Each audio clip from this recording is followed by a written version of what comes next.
প্রিয়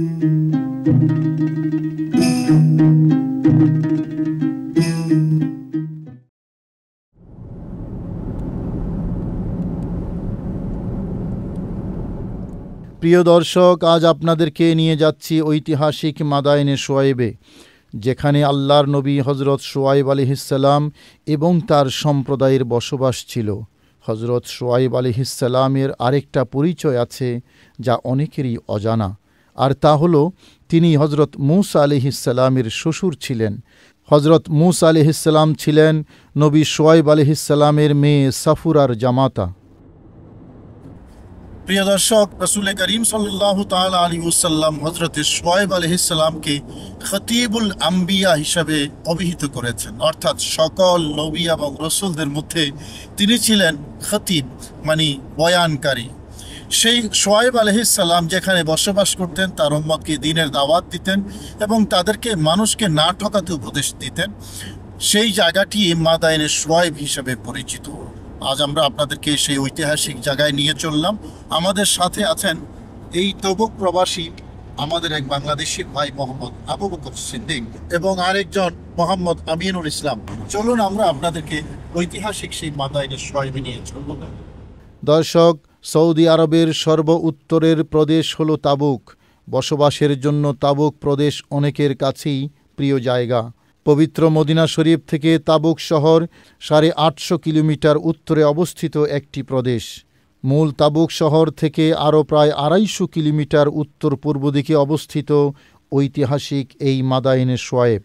তাবুক শহর থেকে মাদায়েনে শোয়াইবে যাওয়ার রাস্তাটি অনেক বৈচিত্র্যময়, কখনো সোজা আবার কখনো আঁকাবাঁকা, কখনো মরুভূমির বুক চিরে চলা হাইওয়ে, কখনো বা পাহাড়ের পাদদেশ বেয়ে চলা মরুপথ।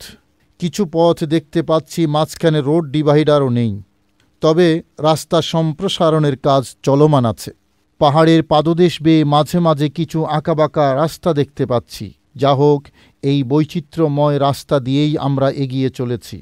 চলতি পথে আমাদেরকে সঙ্গ দেয়া প্রবাসী বাঙালি আবু বকর ভাই জানালেন, মাদায়েনে শোয়াইব থেকে মাত্র 100 কিলোমিটার দূরে এমন একটা পয়েন্ট আছে যেখানে রয়েছে 4 দেশের বর্ডার। মিশর, জর্দান, ফিলিস্তিন ও ইসরায়েলের বর্ডার একত্রিত হওয়া ওই পয়েন্টের নাম হাকেল। আজ আমাদের গন্তব্য সেখানে নয়, আমাদের গন্তব্য ঐতিহাসিক মাদায়েনে শোয়াইবে, যেখানে হজরত নবী শোয়াইব আলাইহিসসালাম এবং তার সম্প্রদায়ের বসবাস ছিল। দর্শক, পথ চলতে চলতে অবশেষে আমরা পৌঁছে গেলাম ঐতিহাসিক মাদায়েনে শোয়াইবের মূল গেটে।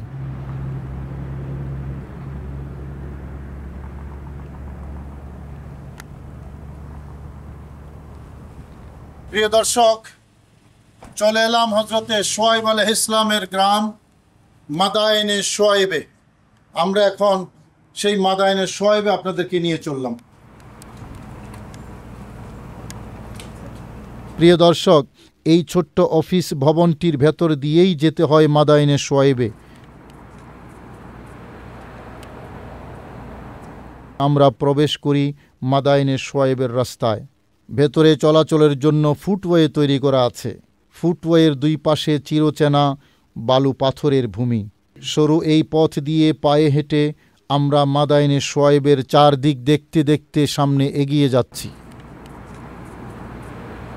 প্রিয় দর্শক, এই পুরো এলাকাটাকে সৌদি আরবে আল বাদা বলা হয়ে থাকে। আল বাদা এলাকার এই ছোট্ট জায়গাটার নাম হলো মাদায়েনে শোয়াইব, হজরত শোয়াইব আলাইহিস সালামের বসবাসের জায়গা। এখানে সমতল ভূমি যেমন আছে, সমতল ভূমির পাশে পাহাড়ও আছে। শুধু দর্শক, বর্তমান সৌদি আরবে যে নিয়ম সিটি, আধুনিক যে সিটি করছে, এই মাদায়েনে শোয়াইব এবং আল বাদা পুরো এলাকাটা ওই নিয়ম ইন্টারন্যাশনাল মডার্ন সিটির অন্তর্ভুক্ত হয়ে গেছে। এখানে শোয়াইব আলাইহিস সালামের কওম যারা, সম্প্রদায় যারা, তাদের বসবাস ছিল এবং এটা ছোট্ট একটা গ্রাম ছিল। গাছপালা, পত্র পল্লবে এখানে খুব সাজানো গোছানো ছিল। শোয়াইব আলাইহিস সালামের বংশধরকে আসহাবুল আইকা বলা হতো। কোরআনে কারিমে এই শব্দটি এসেছে। আইকা শব্দের অর্থ অনেকগুলো বৃক্ষ, যখন একটা বৃক্ষ গুচ্ছ তৈরি করে তাকে আইকা বলা হয়। যেহেতু এই জায়গাটায় এখন যদিও গাছপালা নেই, একেবারে ধুধু মরুভূমি, সেই যুগে কিন্তু এখানে সবুজায়ন ছিল, পত্রপল্লবে গাছপালায় ভরা ছিল। হযরত শুআয়ব আলাইহিস সালামের বংশধর এই জায়গায় বসবাস করত এবং তারা এই গাছগাছালি বা এই বৃক্ষগুচ্ছের ইবাদত করত, তাদেরকে উপাস্য মনে করত। শুআয়ব আলাইহিস সালামকে আল্লাহ পাক রব্বুল আলামিন তাদের কাছে তাদের হেদায়েতের জন্য প্রেরণ করেছেন এবং শুআয়ব আলাইহিস সালাম এসেই তাদেরকে সর্বপ্রথম যেই দিকে আহ্বান করেছেন তা হলো আল্লাহর একত্ববাদ, তাওহীদ। বলেছেন তোমরা এক আল্লাহর ইবাদত করো, আল্লাহ ছাড়া কোনো উপাস্য নেই, আল্লাহ এক, অদ্বিতীয়। এবং এই আসহাবুল আইকা যারা মদিয়ানে বসবাস করত, তাদের আরেকটা অভ্যাস ছিল, তারা ব্যবসায়ী ছিল এবং এই জায়গাটা ব্যবসার কেন্দ্র ছিল। মিশরি যারা, তারা এই আরব দেশে আসার সময় এই জায়গাটাকে ট্রানজিট হিসেবে ব্যবহার করত।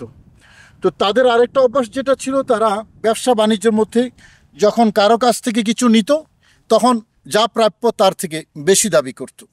যখন কাউকে কিছু দিত, শস্য বা অন্য জিনিসপত্র, তখন তারা কম করে দিত, মানে ওজনে কম দিত। হযরত শুআয়ব আলাইহিস সালাম তাদেরকে এই কাজ, এই ধোঁকাবাজি থেকে নিষেধ করেছেন, কিন্তু তারা শুনেনি। অবশেষে আল্লাহ পাক রব্বুল আলামিন আহকামুল হাকিমিন তার আযাব এবং গজব দিয়ে তাদেরকে ধ্বংস করেছেন ঠিক এই জায়গায়। সুপ্রিয় দর্শক, আমার ডান পাশে যে পাহাড়টি দেখতে পাচ্ছেন, পাহাড়ের নিচের অংশে অনেকগুলো গুহা আছে। সেই গুহার ভেতরে কি আছে চলুন আপনাদেরকে একটু দেখিয়ে নিয়ে আসি। ঐতিহাসিক এই মাদাইনে শুআয়বের সমতল ভূমির সাথে সাথে ছোটোখাটো পাহাড়ও আছে। এই পাহাড়গুলোর ভেতরে গর্ত খুঁড়ে ঘরের মতো এক ধরনের গুহা তৈরি করে তারা বসবাস করত।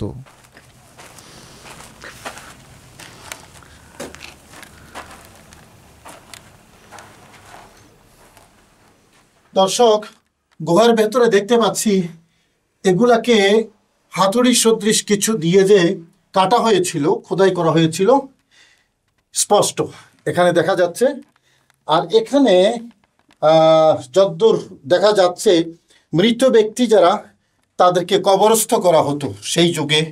এখানে পাহাড়ের নিচে গুহা কেটে তাদেরকে এখানে কবরস্থ করা হতো এবং উপর দিকে আপনারা দেখতে পাচ্ছেন ওই যে হাতুড়ি সদৃশ কিছু দিয়ে গুহা তৈরি করেছেন। সেই যুগে মানুষরা লৌহ কর্মে পারদর্শী ছিল বলে ইতিহাসবিদগণ লিখেছেন, তার স্বাক্ষর কিন্তু আমরা এখানে দেখতে পাচ্ছি। প্রিয় দর্শক, আমরা একটি গুহা আপনাদেরকে দেখালাম, ওইদিকে আরও গুহা আছে। চলুন সেই গুহাগুলোর ভেতরে কি আছে আমরা সেটাও আপনাদেরকে দেখিয়ে নিয়ে আসি।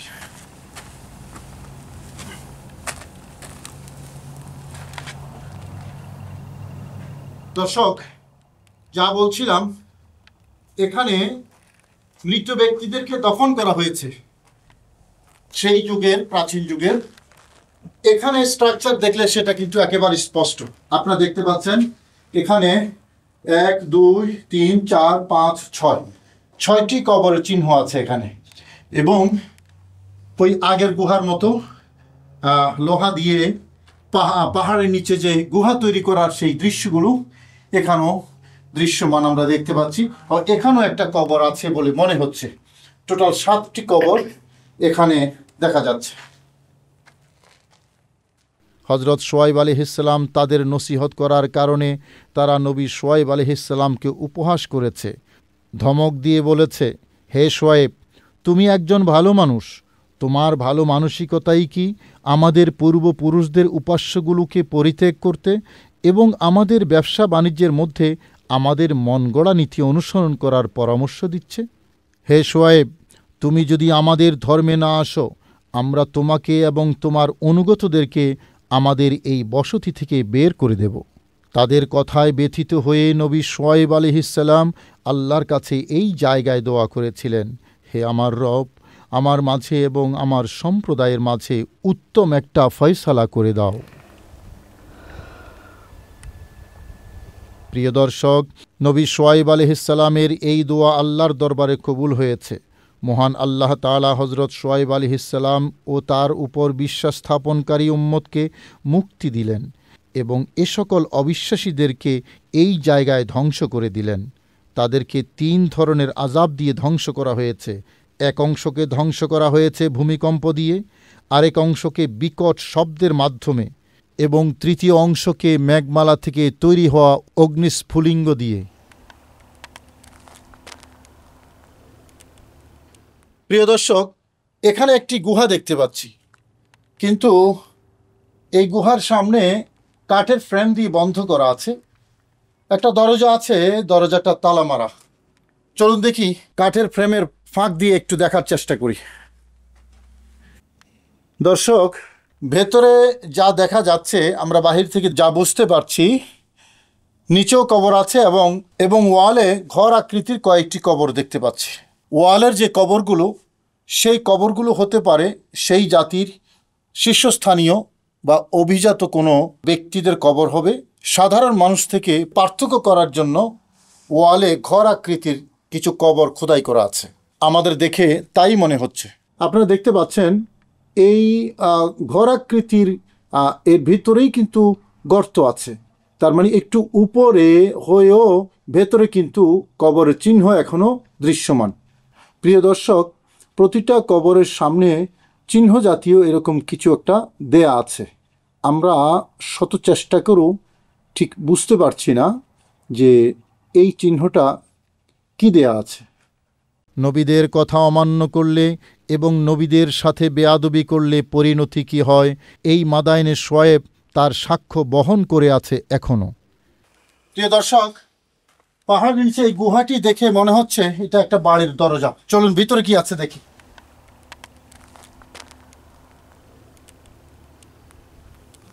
না দর্শক, এটা বাড়ির দরজা নয়, বরং কবরস্থানের দরজা। ভেতরে অনেকগুলো কবর দেখতে পাচ্ছি, দুই পাশে দুই সাইডে অনেকগুলো কবর, এবং ভেতরে একটি ঘর দেখতে পাচ্ছি। প্রিয় দর্শক, এই পাহাড়ের নিচে যে ঘরগুলো দেখতে পাচ্ছেন, এই ঘরগুলো মূলত পাহাড় কেটে তৈরি করা হয়েছে।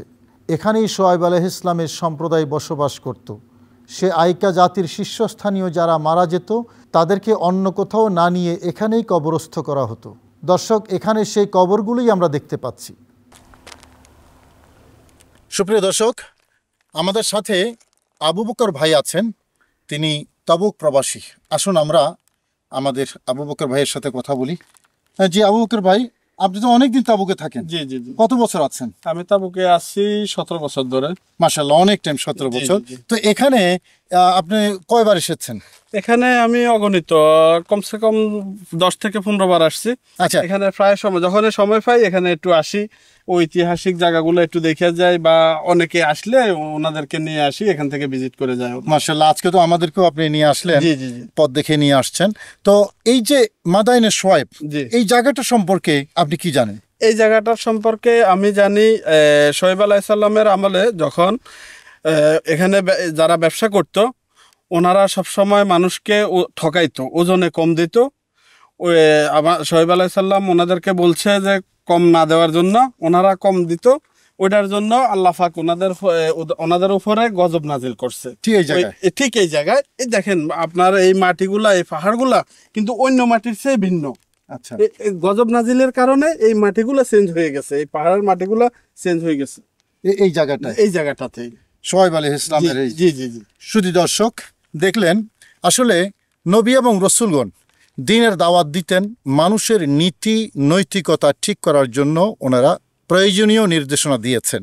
ব্যবসায়ী যারা, তাদের ব্যবসা বাণিজ্য কীরকম হবে, কিভাবে তারা মানুষের সাথে লেনদেন করবেন, সেই নির্দেশনা হাজার হাজার বছর আগে নবী শোয়েব আলাইহিস সালাম দিয়ে গেছেন।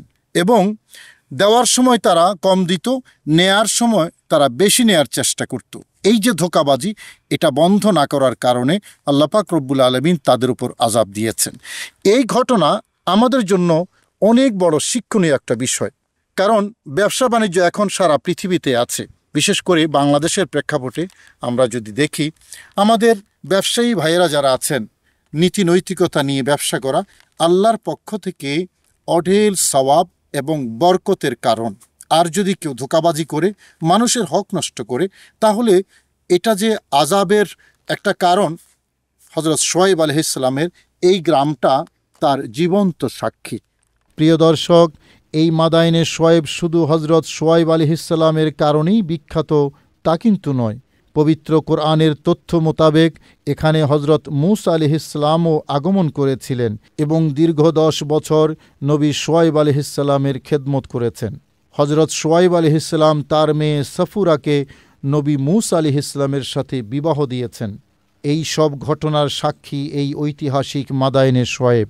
প্রিয় দর্শক, ঐতিহাসিক এই মাদায়েনে শোয়েব স্থানটি বর্তমান সৌদি সরকারের গৃহীত আধুনিক নিয়ম সিটি প্রকল্প এলাকার অন্তর্ভুক্ত হয়েছে। নিয়ম সিটি প্রকল্পের অন্তর্ভুক্ত হলেও পূর্বগত নবীদের স্মৃতি বিজড়িত এই মাদায়েনে শোয়েবের স্বকীয়তা ও পবিত্রতা রক্ষা করে জিয়ারতকারীদের জন্য এই অবস্থায় যেন উন্মুক্ত থাকে, আমরা সেই প্রত্যাশাই করছি।